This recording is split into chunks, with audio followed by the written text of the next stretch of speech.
ఆంధ్ర రాష్ట్ర ముఖ్యమంత్రికైనా మరో రాష్ట్ర ముఖ్యమంత్రికైనా అందరికీ వర్తించేదే.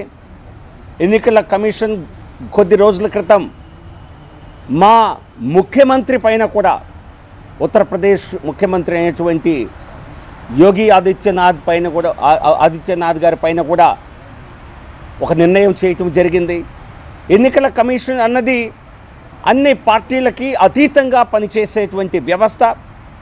ఆ వ్యవస్థ ఏర్పాటు చేసినటువంటి విధానాన్ని, ఎన్నికల సమయంలో అనుసరించవలసినటువంటి పాలించాల్సినటువంటి రూల్స్ని అందరూ బేషరతుగా పాటిస్తేనే మన ప్రజాస్వామ్య వ్యవస్థ నిలబడుతుంది.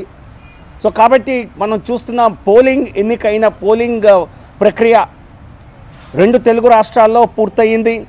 కానీ ఆంధ్రప్రదేశ్లో మాత్రం ముఖ్యమంత్రి చంద్రబాబు నాయుడు గారి హడావిడి అయితే తగ్గలేదు. రాజకీయ విమర్శలు చేయటం, అందున ఎలక్షన్ కమిషన్ పైనే తీవ్రమైనటువంటి పూర్తిగా అభ్యంతరకరమైనటువంటి వ్యాఖ్యలు చేయటం ఇటువంటిది. అండ్ పరిపాలనా పరంగా కూడా రూల్స్కి ఉల్లంఘనగా పనిచేయాలని ప్రయత్నించటం, ఇది పూర్తిగా ప్రజాస్వామ్యాన్ని అపహాస్యం చేసినట్లే.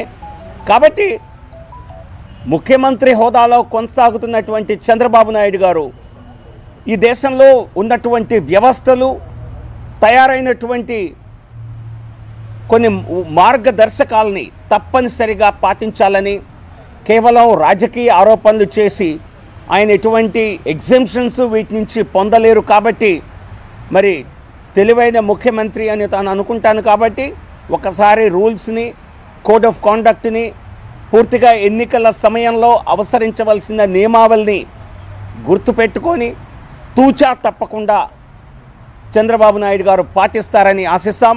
అవి పాటించకపోతే మరి ఎన్నికల కమిషన్ నుంచి మరి సరైనటువంటి దానికి కరెక్టివ్ స్టెప్స్ తీసుకోవాల్సిన అవసరం ఉంటే అది కూడా చెప్పవలసి ఉంటుంది.